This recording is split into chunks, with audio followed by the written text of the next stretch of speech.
নমস্কার বন্ধুরা, জ্যোৎস্নার পাকশালায় আপনাদের সকলকে স্বাগত। আশা করি সকলে ভালো আছেন। আজ আমি আপনাদেরকে দেখাবো ফুলকপির কাটলেটের রেসিপি। ফুলকপি শেষ হয়ে যাবার আগে অবশ্যই একবার ফুলকপির কাটলেট এইভাবে বানিয়ে খাবেন। এটা খেতে অসাধারণ লাগে। ফুলকপির কাটলেট বানানোর জন্য আমি এখানে একটা ফ্রেশ ফুলকপি নিয়েছি। এর কিছুটা অংশ সামান্য নুন এবং জল দিয়ে সেদ্ধ করে নিয়েছি।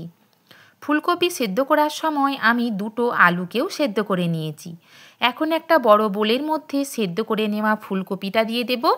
তারপর খোসা ছাড়িয়ে সেদ্ধ করে নেওয়া আলুটা এই বোলের মধ্যে দিয়ে দেব। হাতের সাহায্যে ফুলকপি এবং আলুটাকে একটু ম্যাশ করে নেব। আপনারা ম্যাশারের সাহায্যেও আলু এবং ফুলকপিটাকে ম্যাশ করে নিতে পারেন। দেখুন, আলু এবং ফুলকপিটা আমার খুব সুন্দর করে ম্যাশ করা হয়ে গিয়েছে। এই পর্যায়ে 1 চামচ গ্রেট করে রাখা আদা এই ফুলকপির মধ্যে দিয়ে দেব। এরপর পরিমাণ মতো নুন দিয়ে দেব। ছোট চামচের 1 চামচ হলুদের গুঁড়ো, 1/2 চামচ গরম মশলা গুঁড়ো, 1/2 চামচ চাট মশলা, 1 চামচ গোলমরিচের গুঁড়ো, কিছুটা পরিমাণ ধনেপাতা কাঁচির সাহায্যে মিহি করে কুচিয়ে দিয়ে দেব।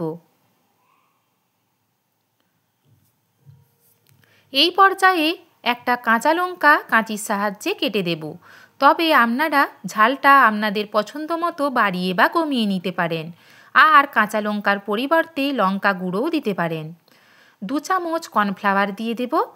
কর্নফ্লাওয়ারের পরিবর্তে আপনারা ময়দাও দিতে পারেন। এখন হাতের সাহায্যে সমস্ত উপকরণগুলোকে খুব ভালো করে মিশিয়ে নেব। দেখুন, সমস্ত উপকরণগুলো আমার কত সুন্দর মিশিয়ে নেওয়া হয়ে গিয়েছে। এই পর্যায়ে একটি পাত্রে আমি ব্রেড ক্রাম্বস নিয়েছি। ফুলকপির আলুর ওই মিশ্রণটা থেকে কিছুটা পরিমাণ মিশ্রণ নিয়ে হাতের সাহায্যে গোল গোল বলের আকারে বানিয়ে নেব। তারপরে ডিম্বাকার করে কাটলেটের শেপ দিয়ে ওই ব্রেড ক্রাম্বসের মধ্যে খুব ভালো করে ব্রেড ক্রাম্বস লাগিয়ে নেব। আপনারা গোলাকার, ডিম্বাকার বা বরফি আকারেও বানিয়ে নিতে পারেন।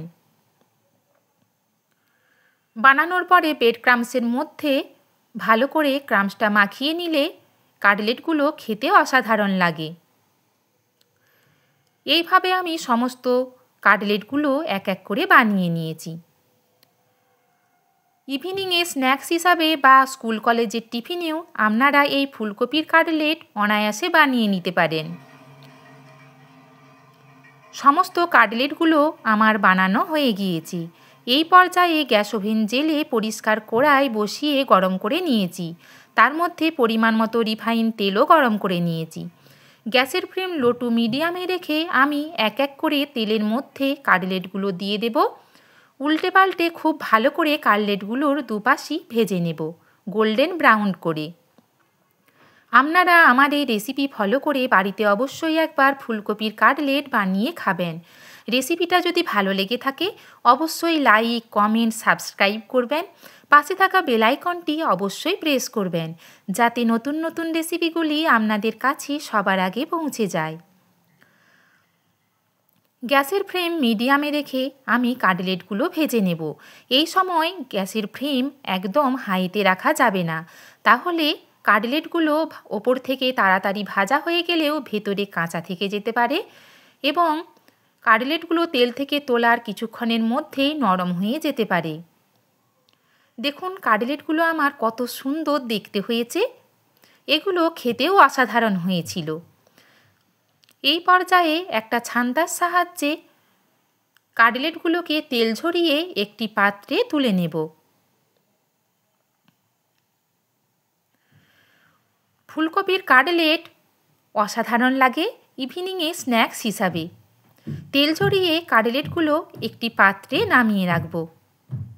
এইভাবে আমি সমস্ত কাটলেটগুলো এক এক করে ছেঁকে নেব। এখন একটি পাত্রে কাটলেটগুলো টমেটো সসের সাথে সার্ভ করব। সকলে ভালো থাকবেন, সুস্থ থাকবেন। আমার রেসিপি দেখার জন্য আপনাদের সকলকে অসংখ্য ধন্যবাদ এবং অনেক ভালোবাসা। নমস্কার।